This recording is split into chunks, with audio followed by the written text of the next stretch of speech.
Segunda Reis, capítulo 4. Se vocês quiserem ficar aí, eu prometo que eu não passo de 15 minutos. Segunda Reis, capítulo 4. Vou levar uma pizza hoje eu. Capítulo 4, versículo 1. Aleluia. Se preocupe não, que quando eu chegar em casa, eu vou mandar mais um áudio reforçando. Vou pedir para recortar o pedaço da live para você poder sempre ver de novo, tá bom? Então amanhã, 7 horas da noite, no Instagram da nossa igreja sede, o pastor vai trazer uma palavra para o seu coração. Talvez eu apareça em qualquer live dessa, quem sabe, né? Deixa Deus trabalhando. Mas apresente a compra do prédio da igreja no seu propósito. Esse ano nós vamos plantar esta semente em oração para a glória de Deus, tá certo? Segunda Reis, capítulo 4, versículo 1.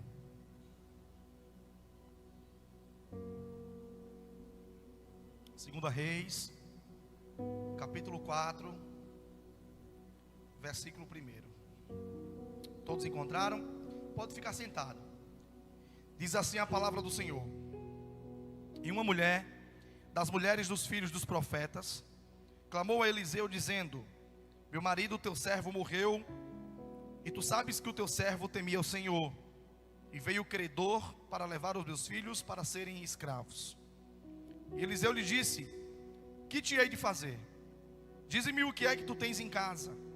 E ela disse: Tua serva não tem nada em casa, a não ser uma botija de azeite.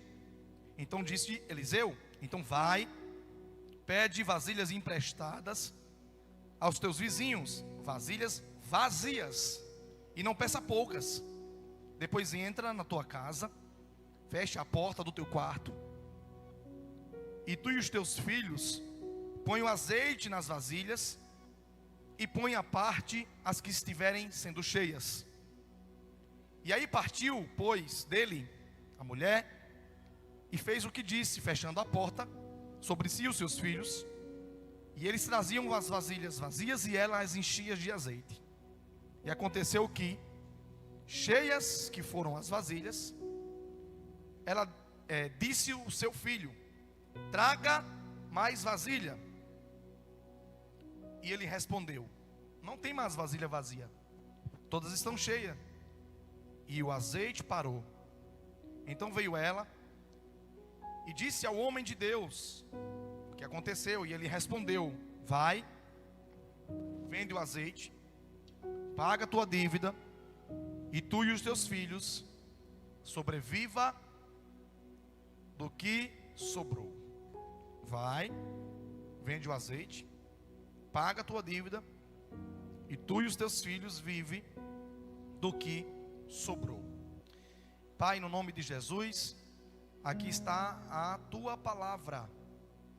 Que o Senhor possa falar ao coração da tua igreja, que o Senhor possa dar a direção nessa noite, para que o teu povo entenda qual é a tua vontade, que o teu Espírito Santo tenha liberdade para agir, para falar, para trabalhar. É assim que nós oramos, em nome de Jesus. A igreja diz: mais uma vez, por favor, aplauda o nome do Senhor Jesus.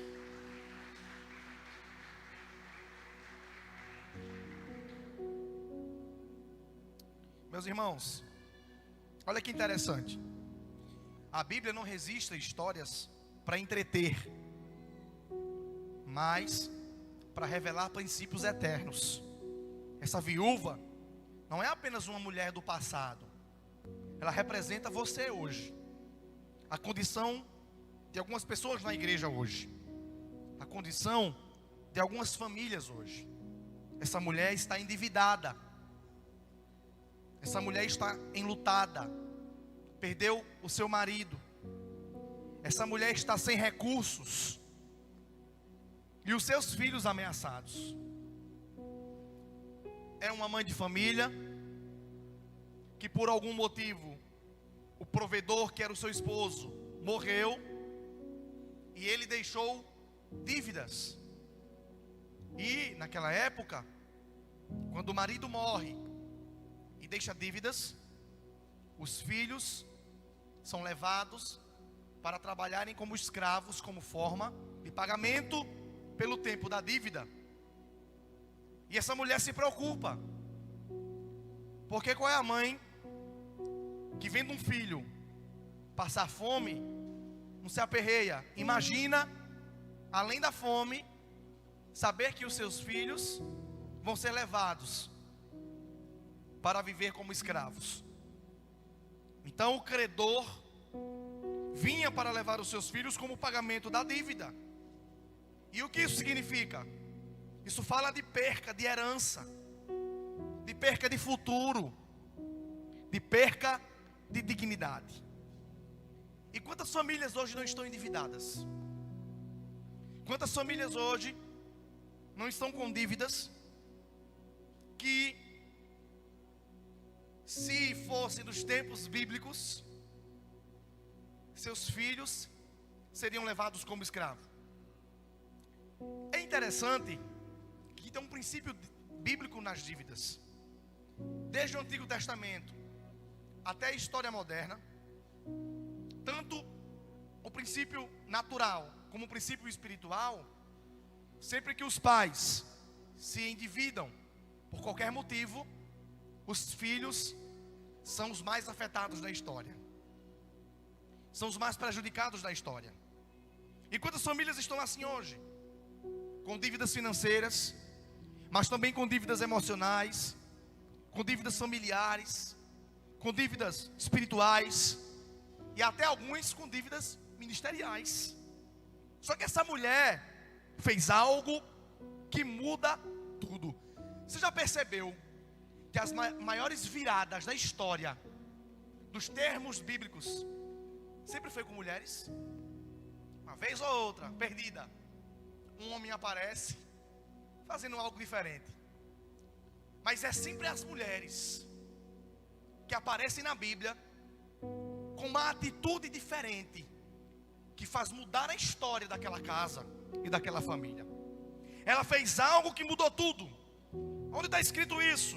Versículo 1, olha o que diz o texto: e uma mulher das mulheres dos filhos dos profetas clamou ao profeta Eliseu. Essa mulher clamou ao profeta. Irmão, quem clama para Deus encontra resposta. Quem clama para Deus encontra direção. Quem clama para Deus acha uma luz no fim do túnel. O problema de muitas casas endividadas hoje é que as mulheres olham para o marido e dizem assim: tem que pagar isso, tem que fazer aquilo, se vira. Mas o texto bíblico ensina que enquanto o marido se vira para arrumar o dinheiro, a mulher tem autoridade para clamar a Deus, para intervir com a providência daquela casa. Mulheres, vocês não trabalham, falando daquelas onde o homem é o provedor, mas vocês podem clamar. E aquela viúva diz: meu marido, profeta, meu marido, teu servo morreu. Irmãos, ela está pedindo ao profeta cobertura, está pedindo ao profeta sustento, está pedindo ao profeta estabilidade. Só que uma coisa que eu acho interessante é que naquela época não eram os profetas quem ajudavam as viúvas. Quem ajudava as viúvas eram os sacerdotes, os reis e os juízes, que Deus levantava para ajudar os órfãos e as viúvas. Mas essa mulher, ela tem uma direção. Essa mulher, ela tinha um propósito. Essa mulher, ela tinha um foco.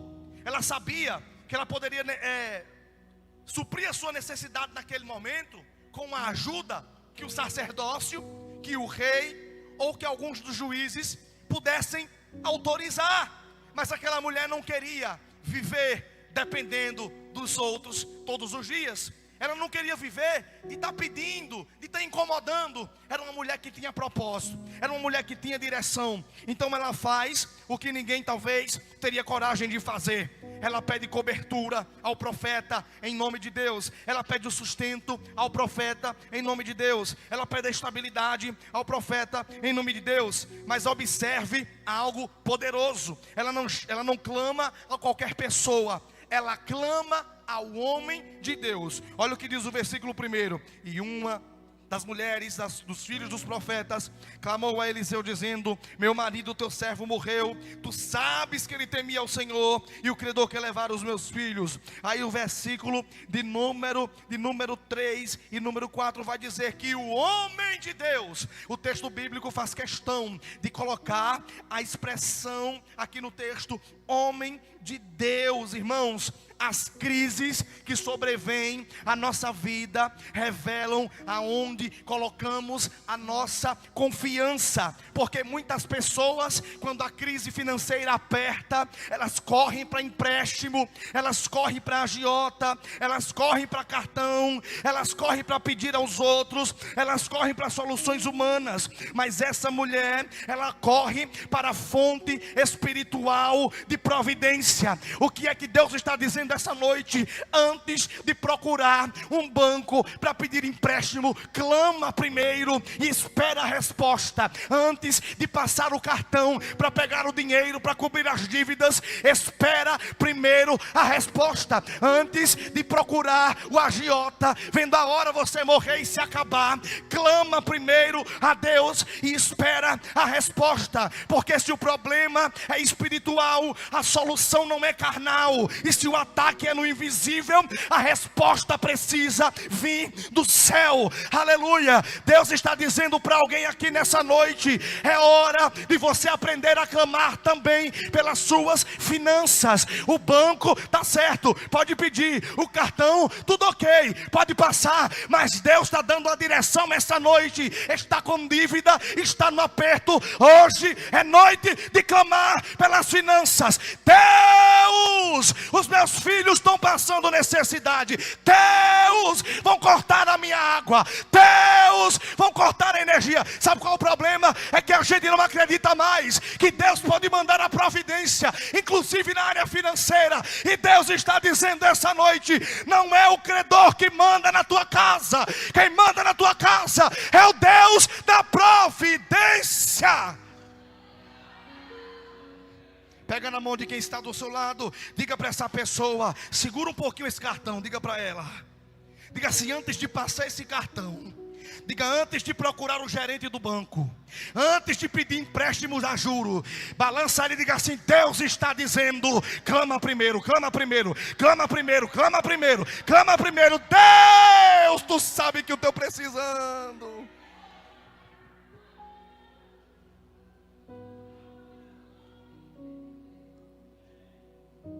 Não é o credor que define a tua casa, é o Deus do azeite. Repita comigo: é o Deus do azeite, é o Deus da multiplicação.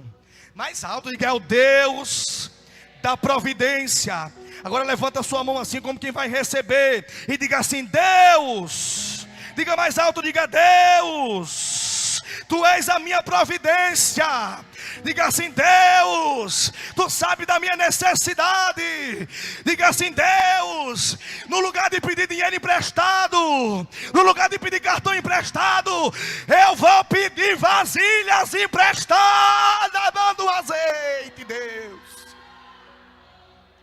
Sabe por que muita gente não quer pedir a Deus? Porque, irmã Marlene, Deus mandou aquela mulher sair e pedir vasilhas emprestadas. Isso é trabalho, isso é serviço. No lugar de Deus mandar o passarinho descer com um bolo de dinheiro, ele vai abrir uma porta, ele vai abrir uma porta, ele vai dizer: faça isso aqui, ele vai dizer: trabalha ali, ele vai dizer: limpa aqui, e a providência vai chegar. Ele diz para aquela mulher: pede vasilha, sai de casa, mulher, sai de casa, preguiçoso, sai de casa, preguiçosa. Bate na na porta dos vizinhos. Não é para pedir quilo de açúcar, não é para pedir quilo de macarrão, não é para pedir quilo de sal. Deus disse: peça vasilha e vai trabalhar. O que é que tu tem em casa? Eu tenho pouca coisa, é no pouco que eu faço. Pede vasilha. Diga para o irmão que está do seu lado: Deus vai mandar você sair de casa. Diga: Deus vai te dar uma ocupação e tu vai pagar essa tua dívida. Sabe por quê? Tu acredita que ainda tem gente dizendo que não quer? Esse dia eu estava vendo um negócio, eu estava vendo um vídeo. Não era um vídeo fake, mas pior que tem um fundo de verdade. O cara chegou para uma mulher e disse assim, era uma ilustração: senhora, corra, que a senhora ganhou 180 milhões de reais. A mulher disse assim: eu não quero não, porque eu vou perder minha Bolsa Família. Ah, miserável. Como é que Deus vai dar? Se você prefere viver dentro de casa sem fazer nada com Bolsa Família, do que se ele abrir uma porta para tu ganhar um salário mínimo e você não quer trabalhar. Sai de casa e vai pedir vasilhas emprestadas. E aí, Eliseu faz uma pergunta para aquela mulher. Eliseu vai dizer assim: o que eu posso fazer por você? Verso de número 2. E Eliseu lhes disse: que hei de te fazer? Diz-me o que é que tu tens em casa. O profeta faz uma pergunta interessante, né? Me diga o que você tem na sua casa. E ela responde: tua serva, tua serva, não tenho nada, a não ser uma botija. Botija é uma expressão para pote pequeno. Menor que isso aqui, pouca coisa, botija. Menor que isso, pouca coisa. Botijão é grande, né? Botijão de gás. Botija é pequeno.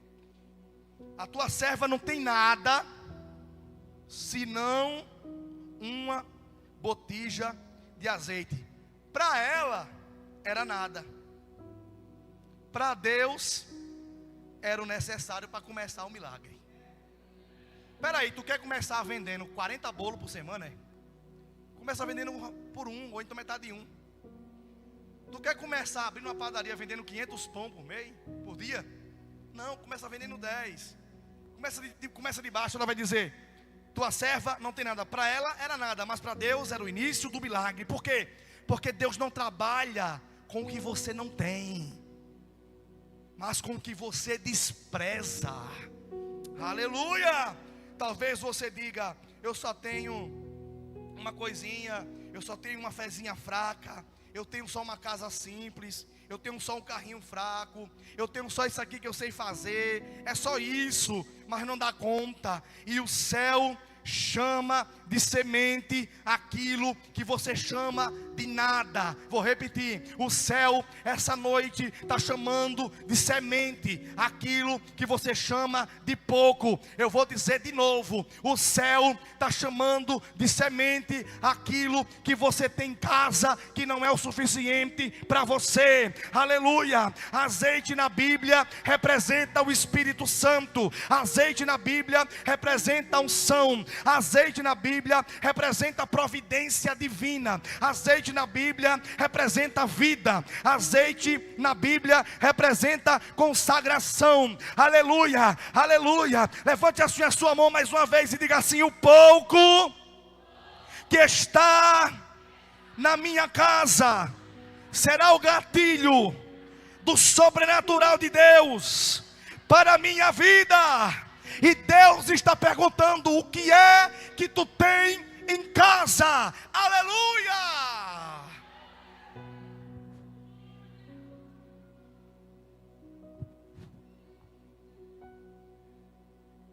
Porque, irmãos, milagres exigem fé, obediência e ação. Verso 3 e 4. Eliseu dá uma instrução estranha aos olhos humanos, carnais, para aquela mulher. Olha o verso 3 e 4.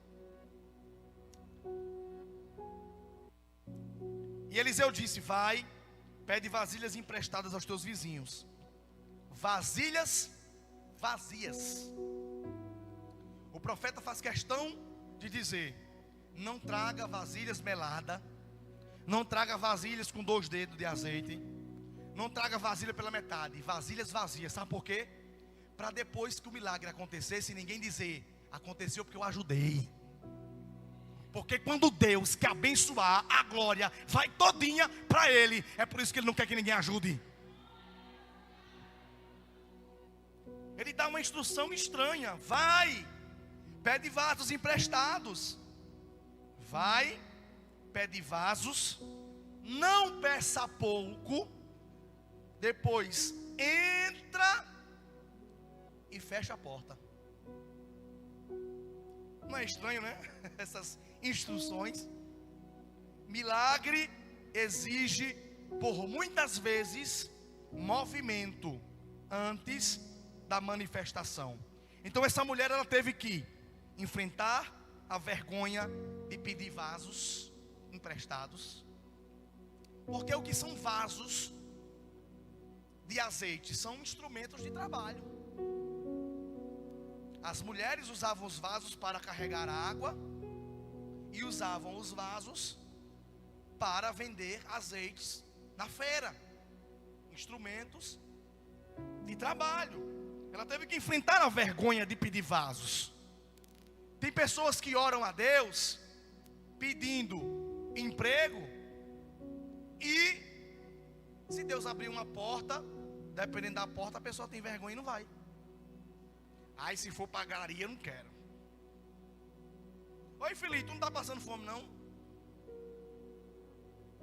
Se for para tomar conta de pirraia, eu não quero. Se for para fazer isso aqui, eu não quero. Adianta Deus abrir uma porta? Ela teve que enfrentar a vergonha de pedir os vasos. Segundo, ela teve que agir sem ver o resultado. Porque ele mandou pedir muitos vasos a todos os vizinhos da sua redondeza.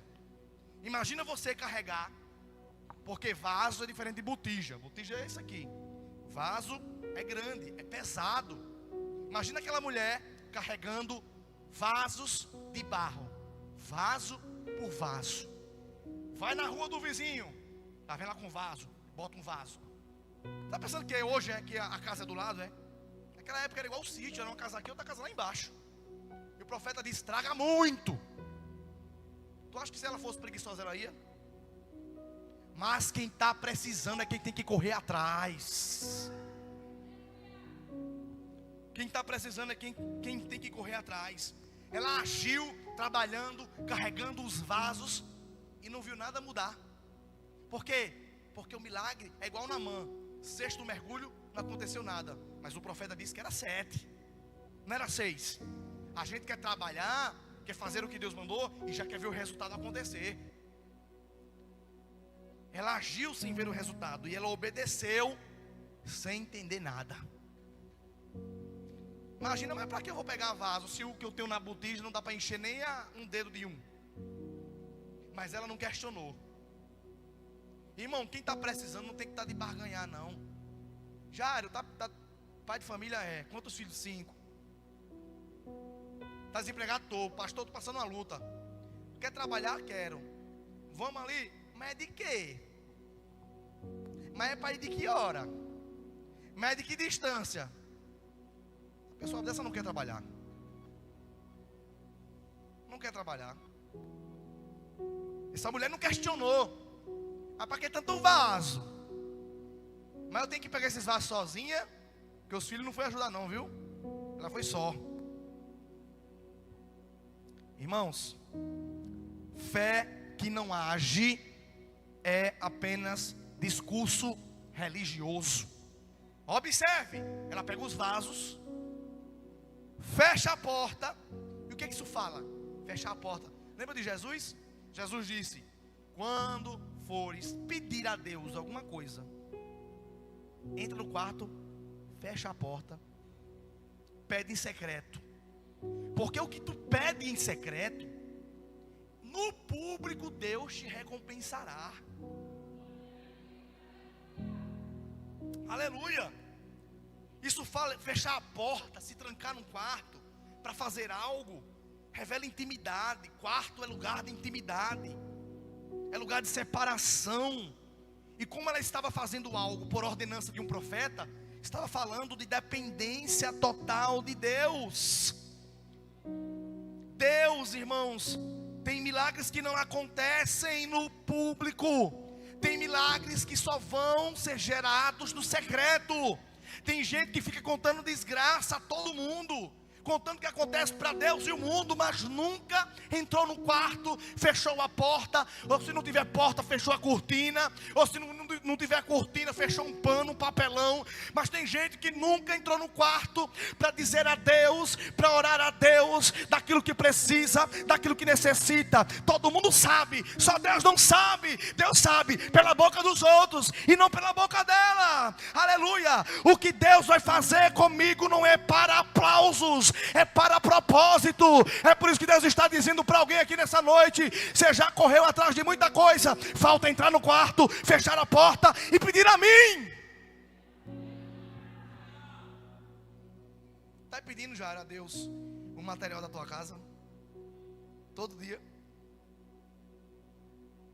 Está pedindo, Jardiel, a providência da menina que está chegando?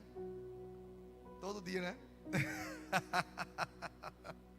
Olha o verso 5 e verso 6.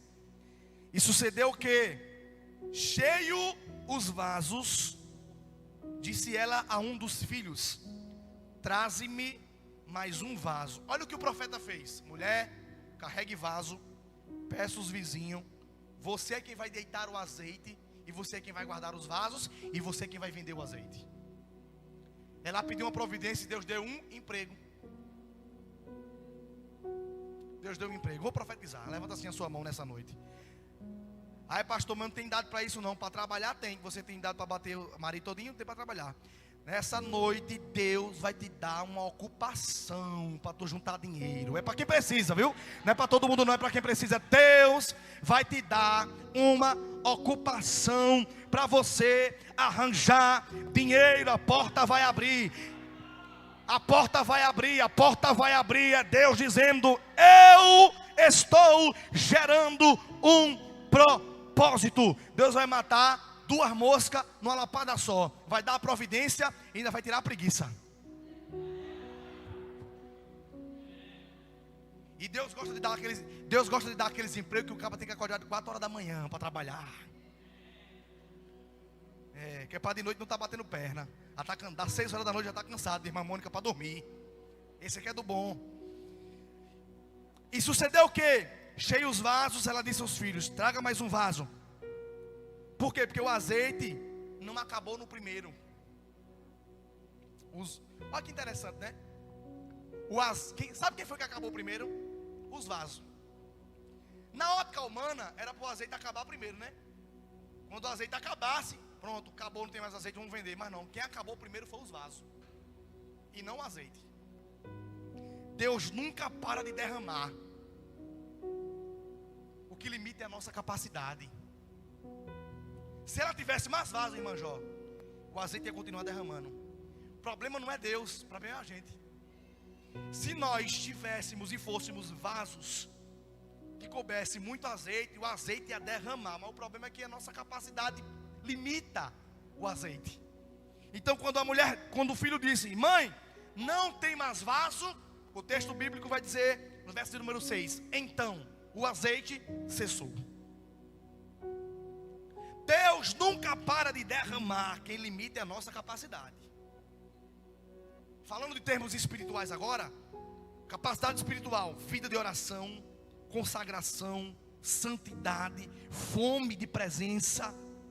Porque, irmãos, aonde tem vaso vazio, palavra de profeta e gente querendo trabalhar, tem azeite sendo derramado.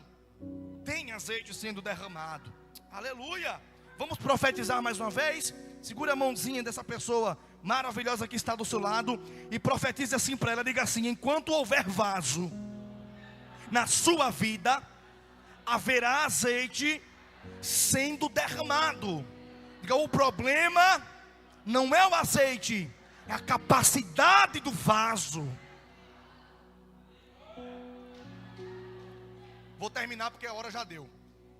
O azeite paga as dívidas e ainda garante o futuro daquela mulher. Eliseu diz: vai, vende o azeite, paga a tua dívida, tu e teus filhos vivem do resto. Deus não apenas resolve o problema, Deus estabelece um novo padrão de vida para aquela família. O milagre quitou o passado, protegeu o presente e sustentou o futuro. Quando Deus quer, Deus faz isso. Irmãos, o azeite não foi só livramento, foi provisão contínua. O que Deus está liberando hoje vai sustentar o seu amanhã. Creia nisso. Mas Deus está perguntando a você o que o profeta perguntou àquela mulher: o que é que você tem em casa? O que é que você tem em casa que Deus pode usar? O que é que você tem em casa que Deus pode fazer com que aquilo seja motivo do milagre? Obediência, fé, entrega, não sei o que é que você tem. Eu só sei de uma coisa: a nossa casa é território de milagre. O credor não levará os nossos filhos, o azeite não vai parar de jorrar, e Deus está virando a nossa história. Fica de pé nessa noite, em nome de Jesus.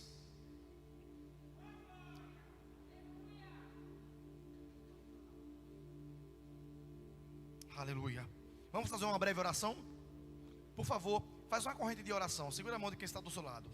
Encurve as suas cabeças. Senhor, eis aqui os teus filhos. Talvez muitos chegaram com dívidas, com percas, com medo, avisos de corte na luz, na água, faturas de cartão de crédito, perdeu o controle das suas finanças, irresponsabilidade também dentro da sua casa, uma doença que apareceu e teve gasto com remédios, não sei, mas hoje nós queremos declarar que o azeite começou a fluir. Queremos declarar que toda escassez seja quebrada, que toda vergonha caia por terra, que toda dívida espiritual, emocional e material, Deus, dá direção, dá provisão para que seja paga. Levanta vasos, Senhor, enche casa, Senhor, restaura a família, Senhor, libera provisão, Senhor, e que o azeite não pare, em nome de Jesus. Tu és aquele Deus que dá uma direção, mostra como é que a pessoa vai fazer, mostra o recurso, Senhor, manda a provisão. Tu és Deus por perfeição, Tu és Deus que conhece, Tu és Deus que sabe, Deus. Não deixa com que essa bola de neve do cartão, essa bola de neve de empréstimo, essa bola de neve de dívida com agiota, Senhor, prossiga, Senhor, dá um basta nessa situação, para que o Teu povo viva em paz financeiramente. Dá um basta nessa bola de neve, Senhor. Tu conhece, Tu sabe quem é que precisa, Tu sabe qual é a casa que está necessitando, Tu sabe quem está precisando comprar, Tu sabe quem está precisando comer, Tu sabe quem está precisando pagar, Tu sabe, Senhor, Tu sabe quem é que tem e que pode abençoar. Então nessa noite, como o Senhor fez com essa mulher, nós Te clamamos, Senhor, como ela clamou ao profeta, nós clamamos a Ti nessa noite. Olha para a nossa situação, olha para as nossas finanças, olha para o nosso armário, olha para a nossa geladeira. Jesus, quantos aqui não tem mistura para comer quando chegar em casa? Mas Tu é provisão, Tu é provisão. Dá-nos, Senhor, uma ocupação, abre uma porta, mostra como é que a gente vai fazer para não passar fome, para não passar necessidade e para não depender de ninguém, porque quando Tu faz bem feito, e Tu podes, e se Tu podes com todas as forças. É assim que nós oramos e agradecemos em nome de Jesus. E a igreja diz: os obreiros, por favor, podem vir para cá.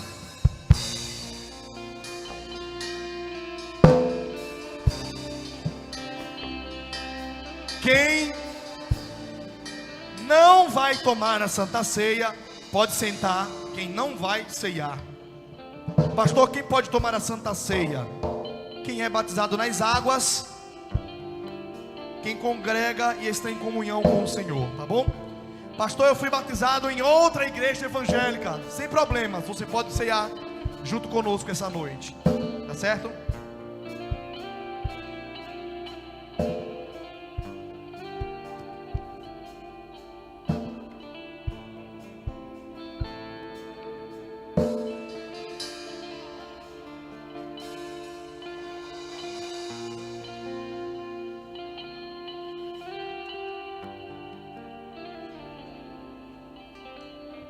O apóstolo Paulo disse em 1 Coríntios 11, 23 que teve uma revelação do Senhor, e o Senhor mostrou para ele a ceia.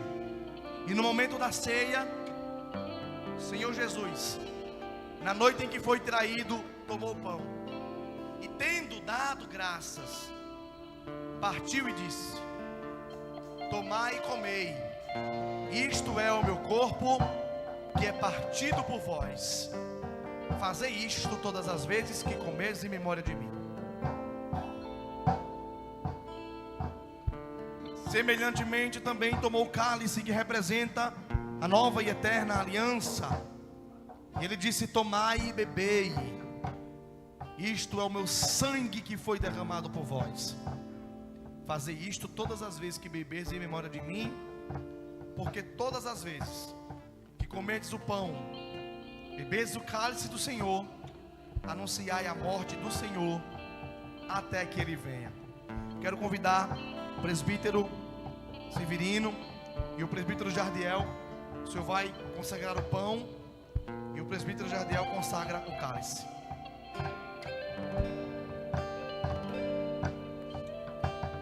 Aleluia, glória a Deus. Tenta tomar para cá em nome de Jesus. Aleluia. Senhor Deus de Israel, nessa noite de domingo, meu Deus, está sendo realizado o culto de Santa Ceia em sua presença. Eu apresento ao Senhor, meu Deus, esse pão, meu Deus, em nome de Jesus, que o Senhor venha consagrar, que o Senhor venha abençoar em nome de Jesus. Aquele que essa noite, meu Deus, for participar, meu Deus, da ceia, que for ceiar, que for, meu Deus, comer do teu corpo, meu Deus, em nome de Jesus, que venha ser abençoado, Deus, que venha ser curado de todas as dores, de todos os mal. Deus, em nome de Jesus, eu apresento ao Senhor esse pão, meu Deus, que eu venha consagrar em o nome do Pai, do Filho e do Espírito Santo.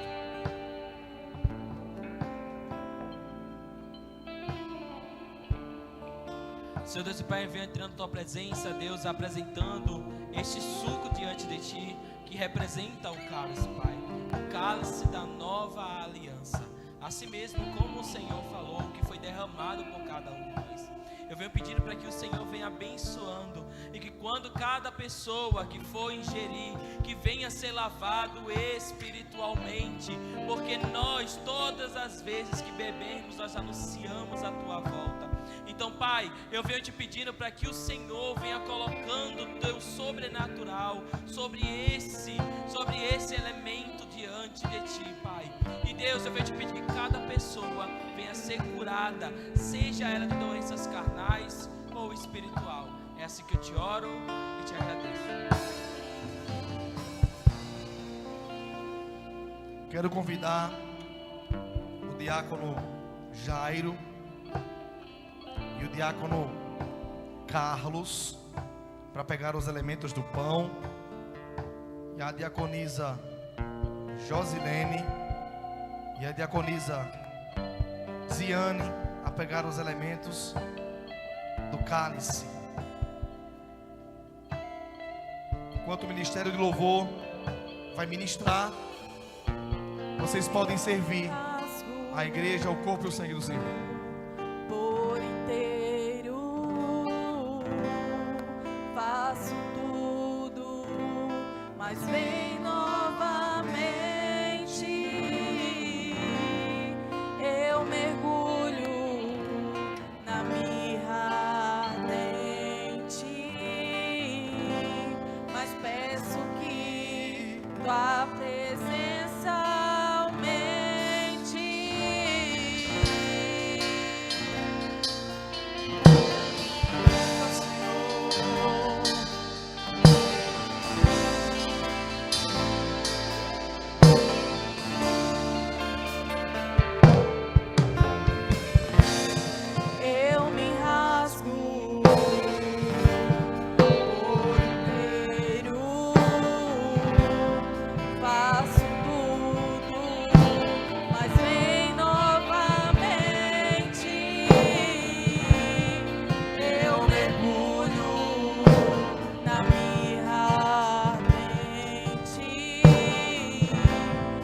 peço que tua presença aumente. se eu passar, E se eu passar pelo fogo, eu não temerei. Na tua fumaça de glória, eu entrarei longe dos santos dos santos.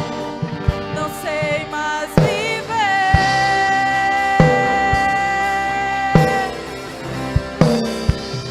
Quem já pisou nos santos dos santos, em outro lugar, não sabe viver. E onde estiver, clama pela glória, a glória de Deus.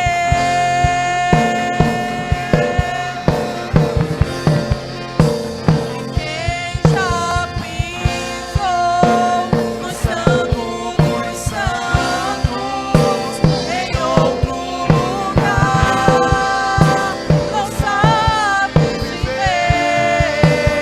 E onde estiver, clama pela glória, a glória de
Nesse momento todos pegaram o elemento do pão e do cálice.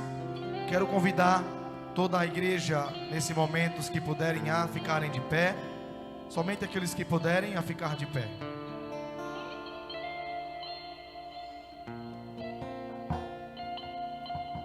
Que o Senhor possa perdoar as nossas falhas e os nossos pecados. Que Ele possa nos tratar e nos receber com graça e com amor. Que nós possamos, ao ingerir o pão e o cálice, sermos um com Cristo e Cristo conosco, enxertados na videira verdadeira para darmos muitos frutos, e frutos em abundância. Senhor, tem misericórdia de nós. Pai, tem misericórdia de nós. Espírito Santo, tem misericórdia de nós. Ajuda-nos a fazer a Tua vontade. Ajuda-nos a sermos de acordo com a Tua palavra. Que o Teu Espírito Santo possa firmar os nossos pés. Firmar os nossos pés em uma rocha. A rocha que é Cristo. Que ao comer os elementos do pão e do cálice, nós possamos anunciar a morte do Senhor até que Ele venha. Nesse momento todos podem comer do corpo e do sangue do Senhor.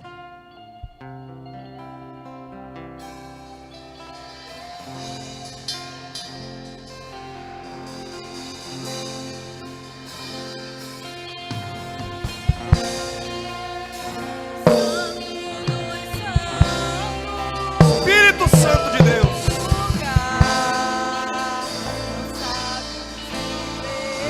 Espírito Santo,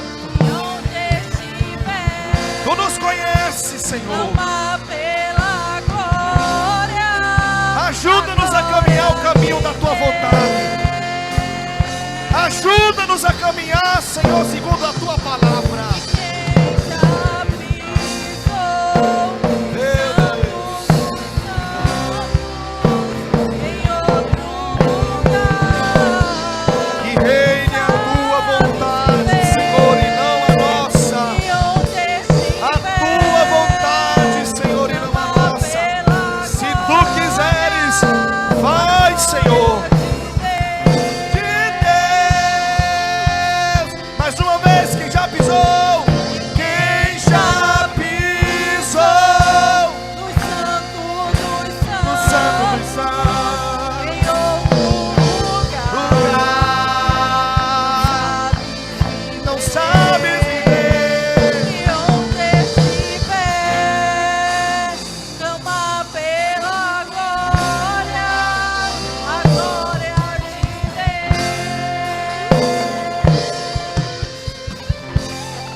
Tem alguém nessa noite que ainda não entregou a sua vida para Jesus, que ainda não confessou a Jesus como único e suficiente Salvador, ou está afastado dos caminhos do Senhor, mas hoje quer dar um passo de fé e quer entregar a sua vida para Jesus? Se tiver, levante a sua mão aí no seu lugar e nós vamos orar por você.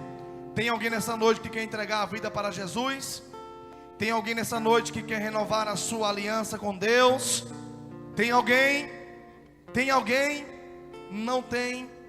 Amém, amém. Pai, muito obrigado por mais um culto de Santa Ceia. Muito obrigado pelos louvores, pelas orações, pela palavra que foi ministrada. Senhor, aqueles que vão para casa, guarda os caminhos. Guarda, Senhor, e protege de todo mal.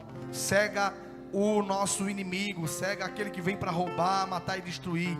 Tira do nosso caminho a moto e o carro desgovernado, para que nós possamos em paz chegar em casa, em nome de Jesus. E a igreja diz: eu não vou sair daqui.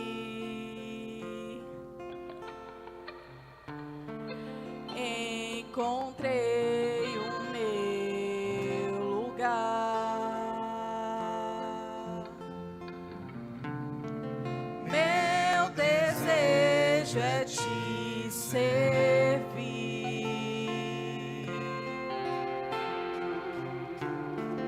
Faz em mim o teu altar. Nada é